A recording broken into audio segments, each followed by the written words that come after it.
اس کے علاوہ ہم نے جس طرح کا تشدد کیا گیا، کیونکہ ہم اب پوری طرح رپورٹس آ رہی ہیں کہ ہوا اصل میں کیا، کس طرح کی حربے استعمال کیے گئے، اور جس طرح کی رپورٹس آ رہی ہیں ہم نے فیصلہ کیا. محمود خان پلیز آئیں.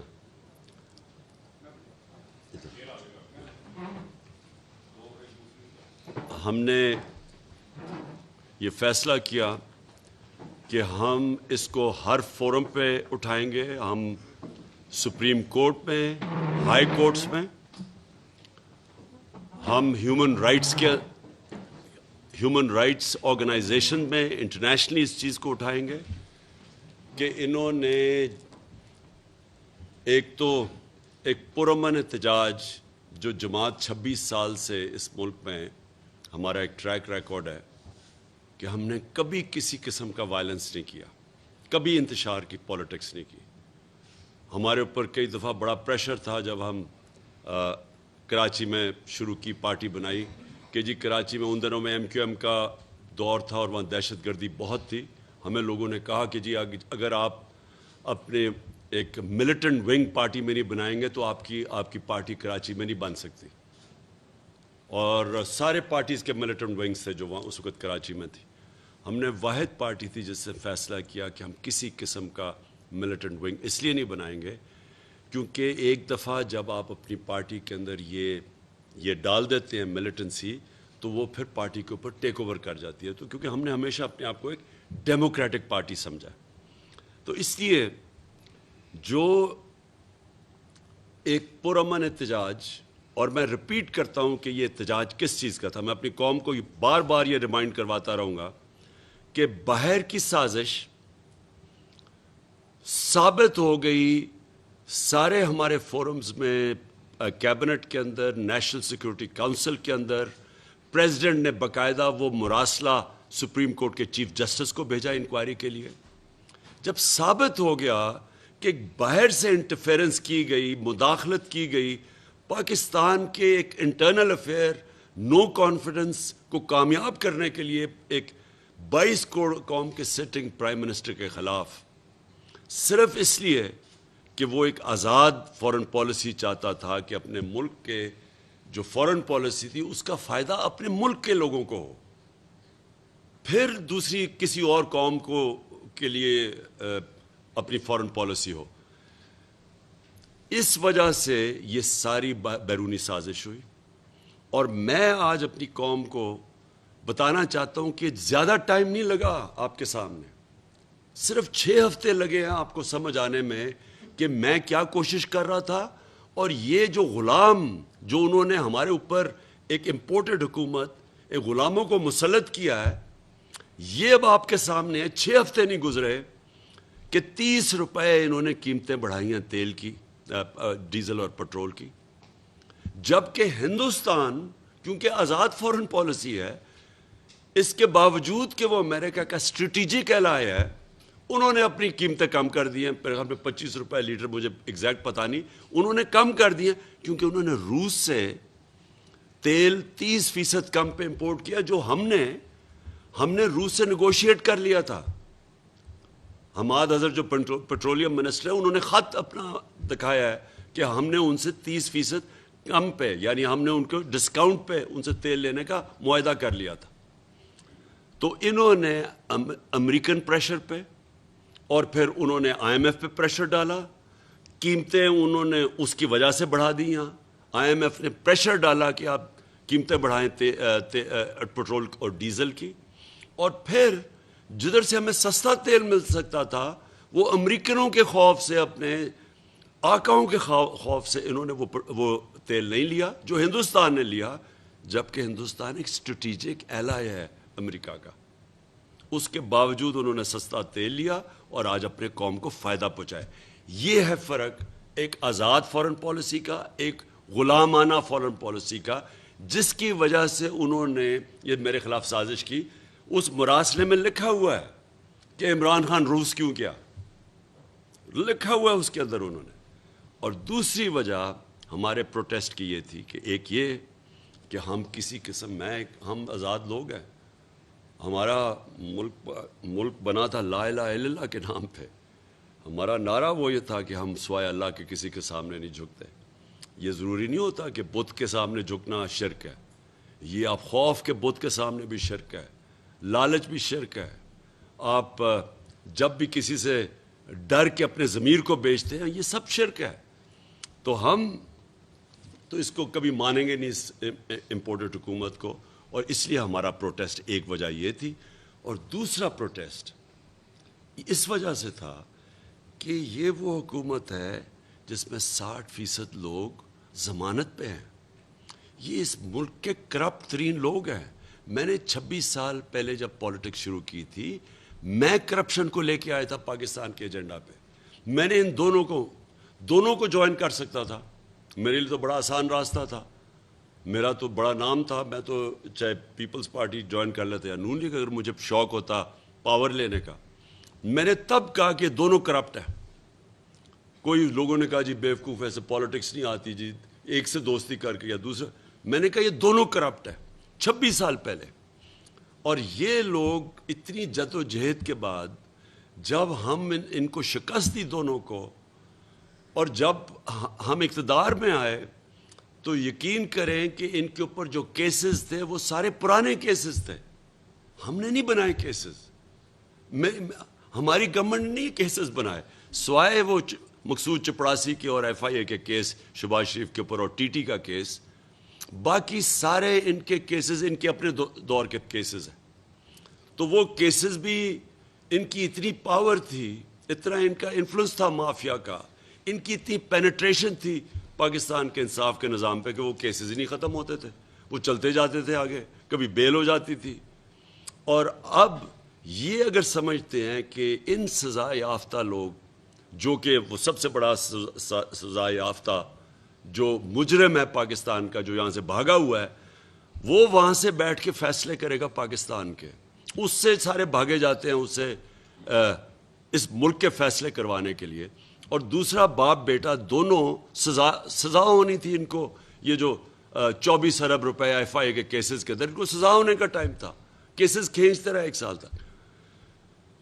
ان کو دونوں باپ بیٹا ضمانت پہ اگر یہ سمجھتے ہیں کہ ہم ان کو ایکسیپٹ کر لیں گے, میں آپ کو آج کہتا ہوں, میں نے آج اپنی ساری کور کمیٹی کے سامنے کہا, میں اپنی جان قربان کر دوں گا, میں کبھی ان کو ایکسیپٹ نہیں کروں گا.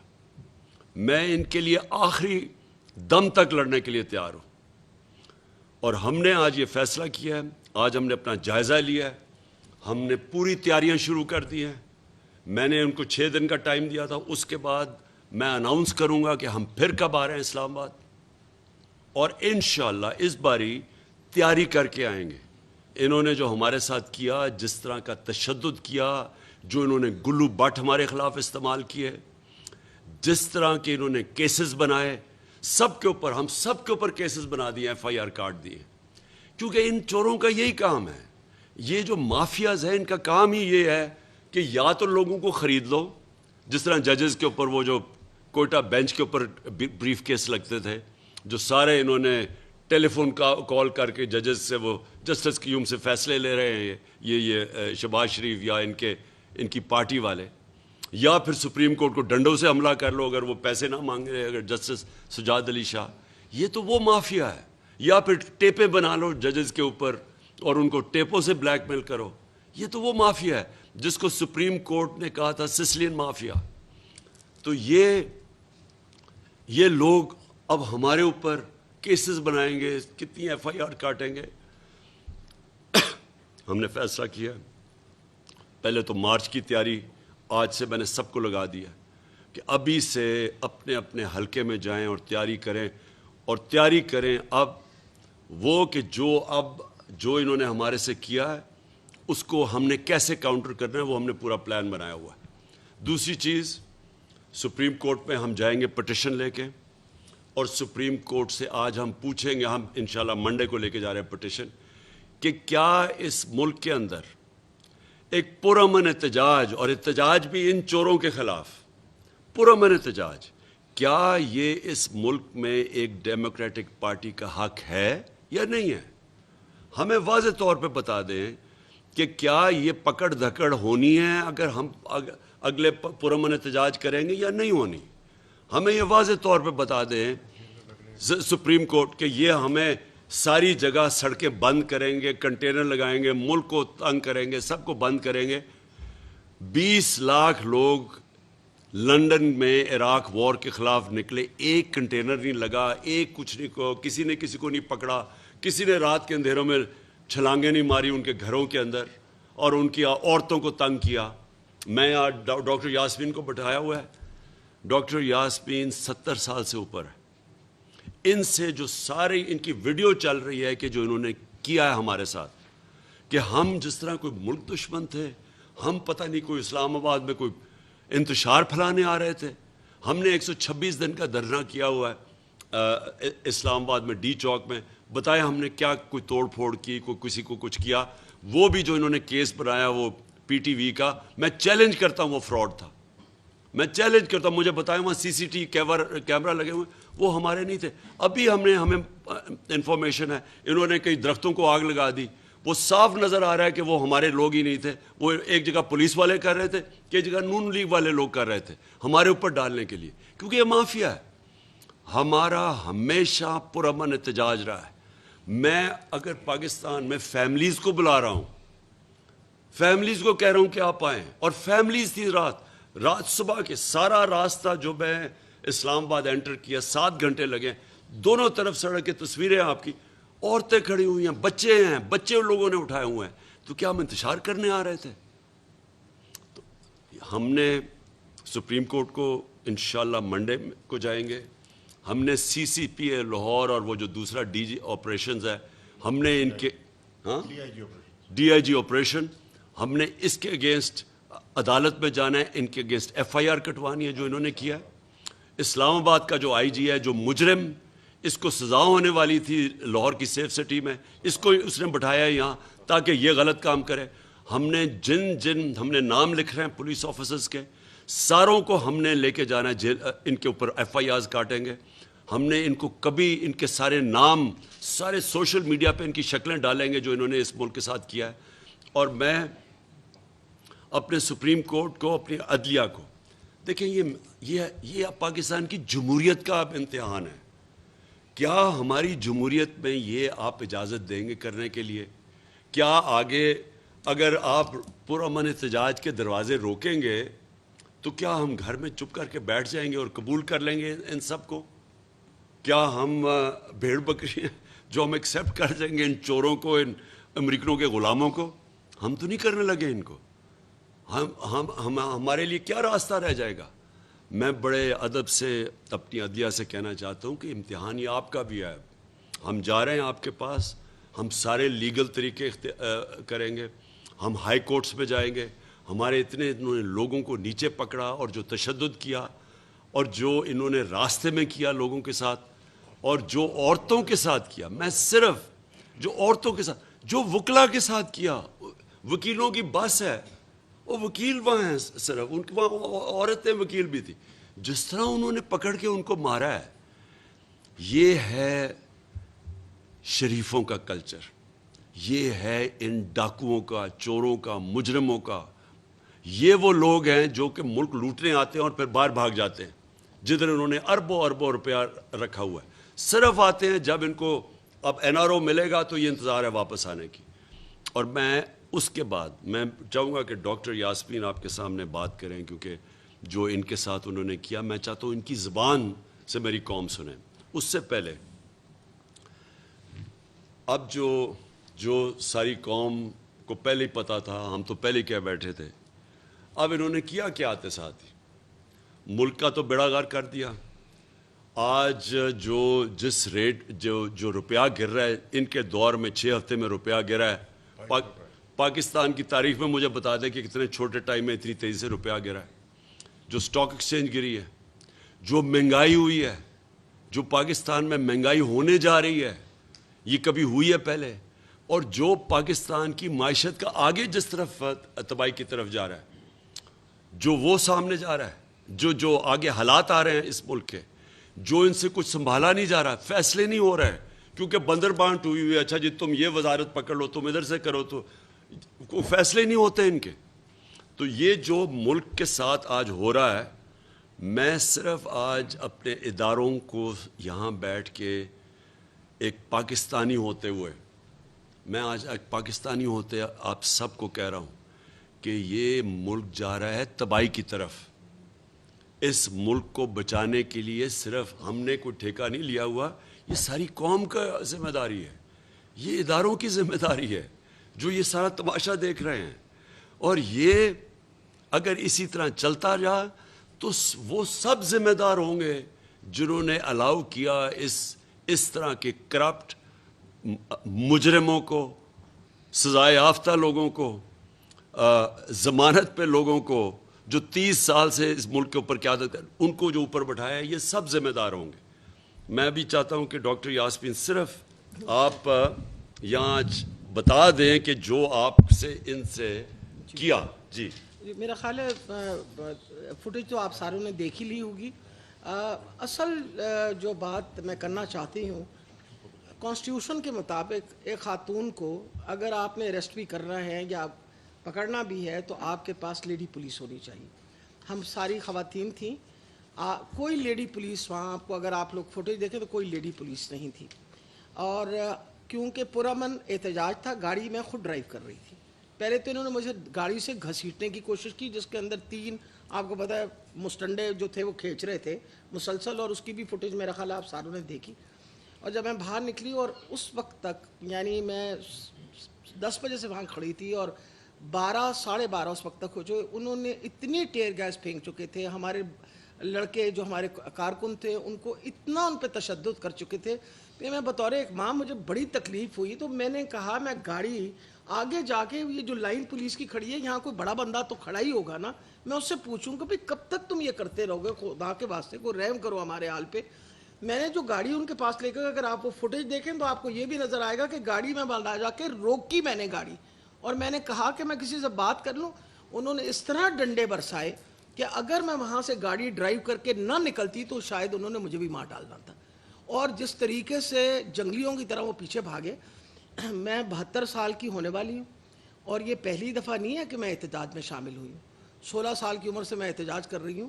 میں نے زندگی میں اس طرح کی غنڈہ گردی کبھی نہیں دیکھی، اور نہ کہ اس طرح کی جو میں کہتی ہوں تشدد جس طرح کیا جا رہا تھا، جس طرح ٹیئر گیس کیا جا رہا تھا میں نے. اور پھر جو سب سے تکلیف دہ چیز تھی، یہ ہم نے یہ دیکھا کہ رائٹرز جو ہے نا وہ جا کے توڑتے ہیں پراپرٹی.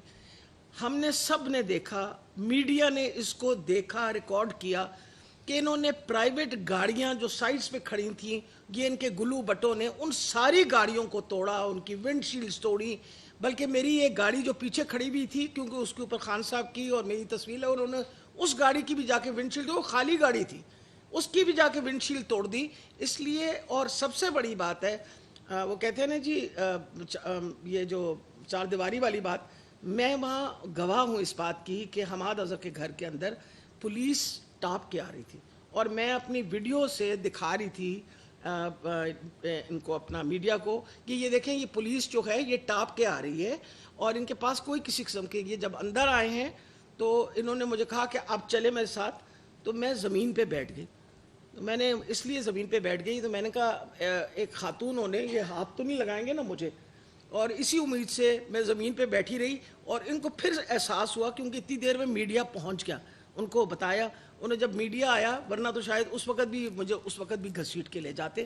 تو میں آج خان صاحب سے یہ اور وہ بتایا نا وہ جو ہماری ایم پی ہے، جی میں آپ کو ہماری نہیں جی صرف ایم پی اے نہیں، وہ جو ہمارا ورکر آپ کو پتہ ہے شہید ہوا ہے لاہور، فیصل، اس کی بیوی، میں اس کے پرسوں اس کے جنازے پہ جب گئی تو اس کی بیوی نے رو رو کے مجھے کہا کہ میڈم میاں تو میرا چھپا ہوا تھا، کیونکہ یہ ڈر تھا کہ کوئی وہ نہ ہو چھپ. انہوں نے دروازہ توڑا، میں گھر میں اپنی بچیوں کے ساتھ ہی میں جانباز میں نماز پڑھ رہی تھی، انہوں نے آ کے میری نماز بھی توڑی. اور میں نے سے پہلا سوال پوچھا کہ تمہارے ساتھ کوئی، ان کے ساتھ کوئی لیڈی پولیس تھی؟ انہوں نے کہا جی کوئی لیڈی پولیس نہیں تھی. اور یہی بات ہماری ایم پی اے جو ہیں، میرے سے بھی 2-4 سال عمر میں بڑی ہیں، ان کا گھر کے اندر دروازہ توڑ کے ان کو باقاعدہ گھسیٹ کے اور ان کو جیل لے کے گئے. تو میرا یہ مطلب ہے کہ یہ اس پاکستان کے اندر ہم کیا کر رہے ہیں. ہم اس پاکستان میں جب پیدا پاکستان میں ہوئے، رہے پاکستان میں رہے، ہمارے بچے پاکستان میں ہیں، یہ ظلم جو ہے ایک حد تک ہی ہو سکتا ہے. اور میں یہ بتانے لگی ہوں آپ کو کہ یہ کیونکہ انٹیریئر منسٹر خود ایک قاتل ہے، ایک قاتل ہے نا، کیونکہ وہ شیر علی صاحب جو ان کی ہی پارٹی کی تھے، انہوں نے کہا 20 قتلوں سے زیادہ اس نے قتل کیے ہوئے ہیں. ایک قاتل ہے، ایک کرمنل ہے، ایک مجرم ہے، وہ اسی قسم کی پالیسیاں دے گا. اور پھر بعد کے اندر پھر اترا کے کہتے ہیں دیکھیا سی کی کیتا ہے، تم نے عوام کو مار مار کے حشر کر دیا، عورتوں کی بےعزتیاں کی، عورتوں کو مارا، اس کے بعد تم فخر کر رہے ہو اس بات پہ. میں ڈاکٹر صاحبہ دیکھیں، اگر ماڈل ٹاؤن میں کیونکہ میں سب سے پہلے گیا تھا جب انہوں نے 14 لوگوں کو قتل کیا اور جو 70 لوگوں کو گولیاں لگی تھیں، میں ہاسپٹل بھی گیا تھا. سب کے سامنے ٹی وی کے اوپر 69 لوگوں کے اوپر یہ گولیاں چلائیں انہوں نے. اگر وہاں ماڈل ٹاؤن میں رانا ثناء اللہ اور شہباز شریف ان کو اگر سزائیں ہو جاتی تو آج اس طرح کا آپ پولیس کا رویہ اپنے لوگوں پہ نہ دیکھتے. یہ کوئی بھی قوم اپنے لوگوں پہ کبھی اس طرح کا ہاتھ نہیں اٹھاتی.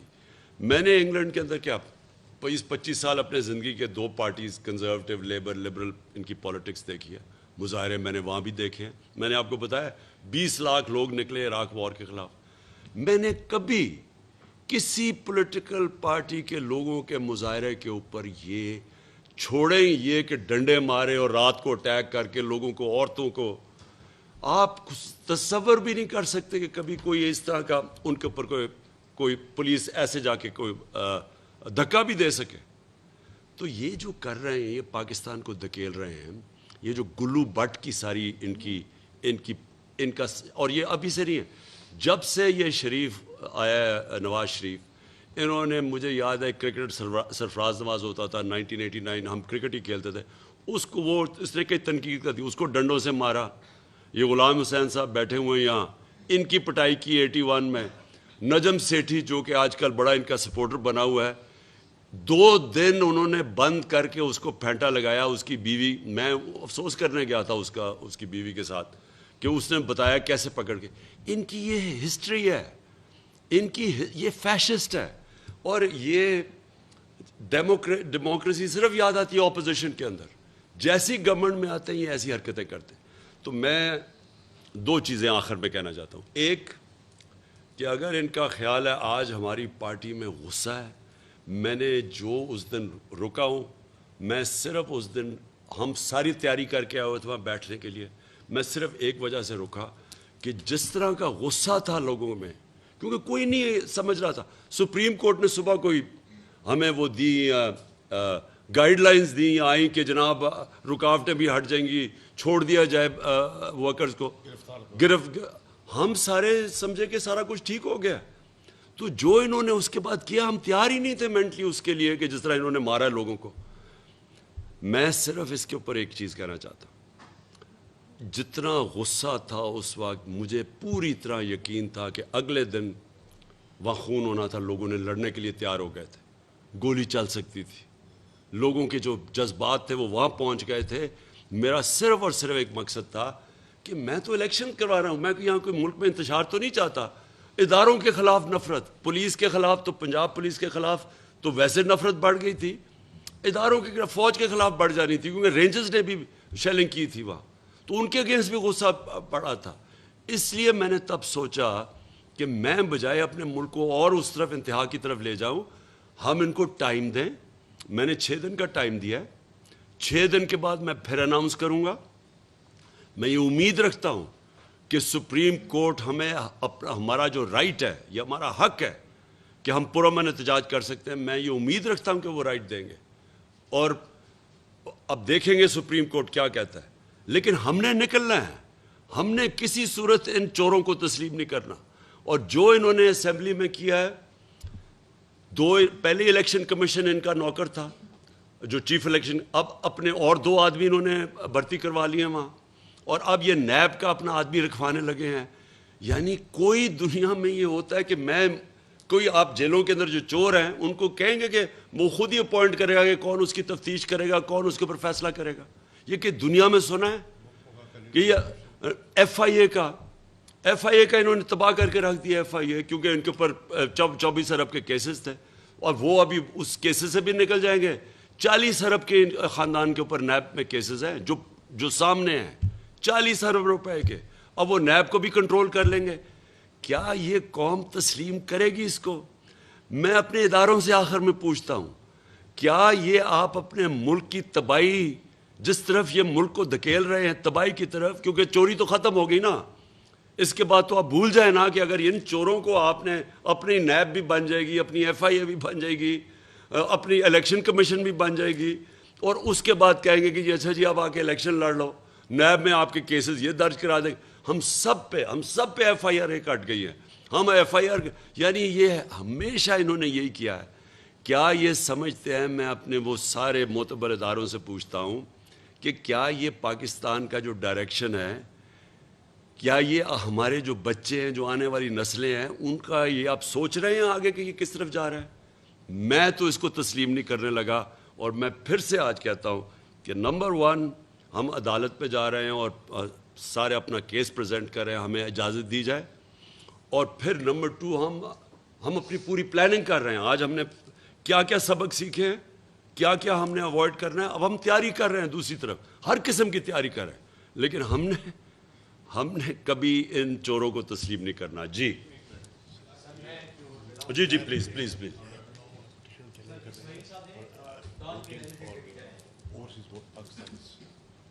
جی سوری، 2 چیزیں ہم چیلنج کر رہے ہیں عدالت میں، ایک تو انہوں نے اوورسیز پاکستانیز کی ووٹنگ ختم کی ہے، میں کل بھی یہ کہہ بیٹھا، یہ فنڈامنٹل رائٹس کے اگینسٹ ہے۔ یہ ایسی ہے کہ جی ہم فیصلہ کریں عورتوں کو ووٹ نہیں دیں گے، آپ اسمبلی میں بل پاس کریں، ایسے ہو نہیں سکتا ہے، نمبر 1۔ اور نمبر 2، ہم یہ جو نیب کے اوپر یہ کرنے جا رہے ہیں، یہ بھی ہم چیلنج کریں گے، الیکشن کمیشن بھی چیلنج کریں گے، اور نیب میں بھی یہ جو اپنا کروا رہے ہیں، اپنا آدمی رکھوا رہے ہیں، یہ بھی چیلنج کریں گے۔ جی اسماعیل۔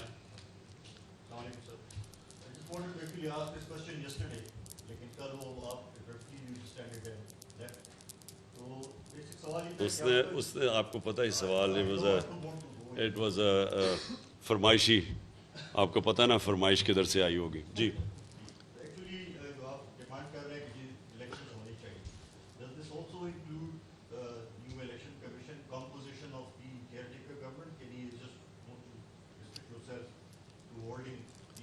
دیکھیں جی، الیکشنز تو نمبر 1 پرائیورٹی، جب اس کے بعد جب آپ بیٹھیں گے الیکشنز کے اوپر، پھر ہم باقی چیزیں نیگوشیٹ کر سکتے ہیں۔ دیکھیں الیکشن کمیشن کے اوپر کیسے ہو سکتا ہے کہ پاکستان کی جو سب سے بڑی جماعت ہے آج، اس کو کانفیڈنس ہی نہیں ہے اس کے اوپر؟ تو کوئی بھی الیکشن کمیشن ایک جج ہوتا ہے، جو جس طرح ایک جج فیصلہ کرتا ہے، کیونکہ بیچ میں فریق ہوتا ہے نا، جس طرح ایک امپائر ہوتا ہے۔ اب جب ایک ٹیم کہہ رہی ہے کہ مجھے جج پہ کانفیڈنس ہی نہیں ہے، تو جج ریکوز کر لیتا ہے اپنے آپ کو۔ یہ تو ایک بیسک، کیونکہ ججمنٹ کے پیچھے موریلٹی ہوتی ہے، آپ کے پاس مورل سٹرینگتھ ہوتی ہے جوڈیشری میں بھی، کہ آپ کو ڈنڈے سے یا بندوق سے تو نہیں کرتے، آپ کی مورل اتھارٹی ہوتی ہے۔ تو مورل اتھارٹی تو ختم ہوگی نا، کہ ایک پارٹی کہہ رہی ہے، بار بار یہ فیصلے کر رہے ہیں، جا کے شریف فیصلے ہوتے ہیں شریفوں کے گھر پہ، جو کہ ہمارے اوپر، تو اس لیے وہ سیکنڈ فیز ہے۔ پہلا فیز یہ ہے کہ الیکشن ڈیٹ دی جائے۔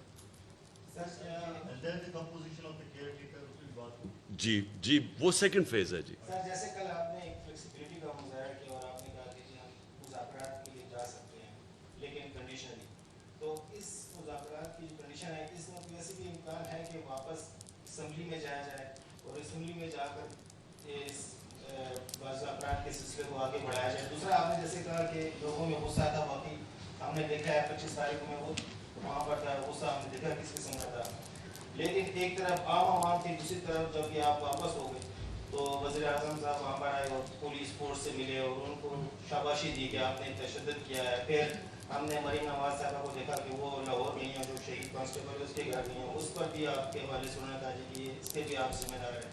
تو آپ، اور آج آپ کہہ رہے ہیں کہ ہم اپنے باتوں کو کہہ رہے ہیں کہ تیاری کریں، کیونکہ ایسا تو نہیں ہے کہ دوبارہ آپ جو پرامن احتجاج آپ ہمیشہ اس کا نعرہ لگایا، تو یہ پرامن پرتشدد احتجاج کی طرف تو نہیں ہو جائے گا؟ دیکھیے جی، آپ میں ایک ایک چیز کر دوں. دیکھیں نیگوسیشنز تو ہمیشہ ہماری چلنی چاہیے.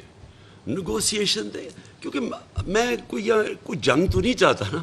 میں تو بیسکلی الیکشن، میں یہ کہتا ہوں کہ کسی باہر کی قوت کا رائٹ نہیں ہے کہ پاکستان میں کوئی گورنمنٹ امپوز کر دے. یہ رائٹ ہے پاکستانی عوام کا. جو پاکستانی عوام ایک فری اینڈ فیئر الیکشن سے الیکٹ کرتی ہے وہ جائز. تو میرا تو جس طرح بھی ہم ادھر تک پہنچ جائیں فری اینڈ فیئر الیکشنز کی طرف، میں ہر قسم کی نیگوسیشن کے لیے تیار ہوں. جو آپ نے یہ بات کی نا جی کہ یہ شریف خاندان کی ہسٹری ہے، آپ اٹھا کے دیکھ لیں ان کی زندگی انہوں نے کیا کیا ہے. وہ امیر المومنین بننے جا رہا تھا. ہی وانٹس ٹو بی ابو لا. ہم ان کو جانتے ہیں، ہم ان کو لاہور سے جانتے ہیں، کدھر سے شروع ہوئے تھے کدھر پہنچے ہیں. یہ سمجھتے ایک ہی چیز سمجھتے ہیں کہ ڈنڈے کے ذریعے سب کو ٹھیک کر دیں، اور یہ انہوں نے کرنے کی کوشش. دیکھیں جی طاہر القادری سے انہوں نے کیا کیا. اس نے پہلے ایک دفعہ ایک کوئی یہاں سٹ ان کی تھی، وہ دوسری دفعہ پلاننگ کر رہا تھا. انہوں نے اس کو سبق سکھایا تھا. انہوں نے اصل میں اس کو پیغام دیا تھا اور سب کو باقی کہ کوئی کھڑا ہوگا تو ہم یہ کریں گے. اور مجھے افسوس کی بات یہ ہے کہ یہ ہمیشہ بچ جاتے ہیں.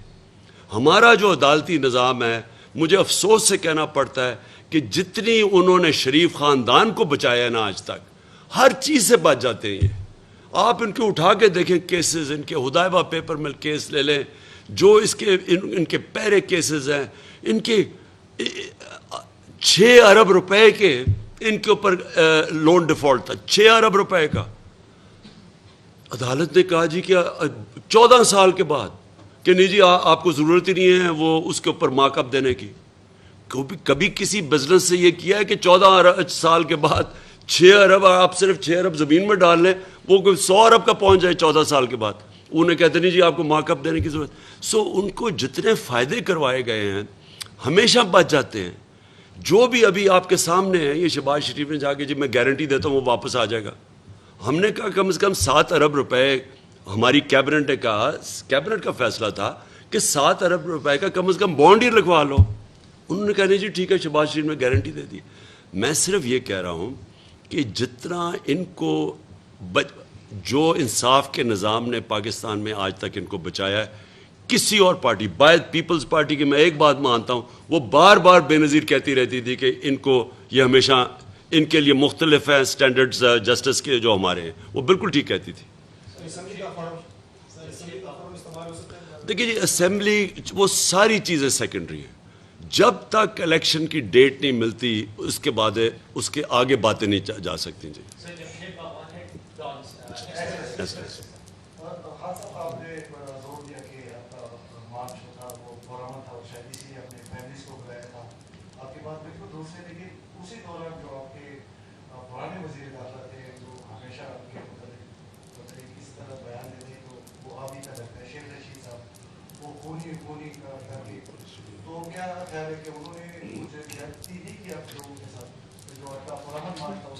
دیکھیں شیخ رشید ایک میرے سے بہت بہت بہت سینئر پولیٹیشین ہے، اور ان کا ایک اپنا انداز ہے، ان کی اپنی پارٹی ہے، ہمارے کولیشن پارٹنر ہیں.